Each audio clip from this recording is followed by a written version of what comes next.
আজ 12 আগস্ট 2025। দৈনিক সমকাল পত্রিকার প্রধান শিরোনাম।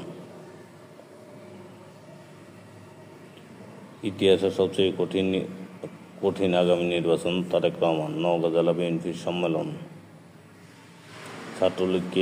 ছাত্রীকে যৌন হয়রানির অভিযোগ, খুবই অধ্যাপকের বিরুদ্ধে তদন্ত কমিটি।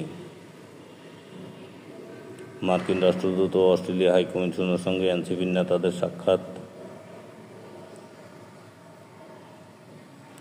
ডাকসুর মনোনয়নপত্র বিতরণ শুরু মঙ্গলবার। ফাতর লুট, পদ হারালেন সেই বিএনপি নেতা।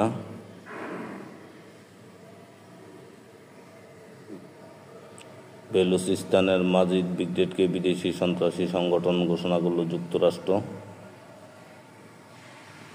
ইভিএম বাতিল, বিনা প্রতিদ্বন্দ্বিতার নির্বাচন ঠেকাতে ফিরছে না ভোট, ইসি সানাউল্লাহ।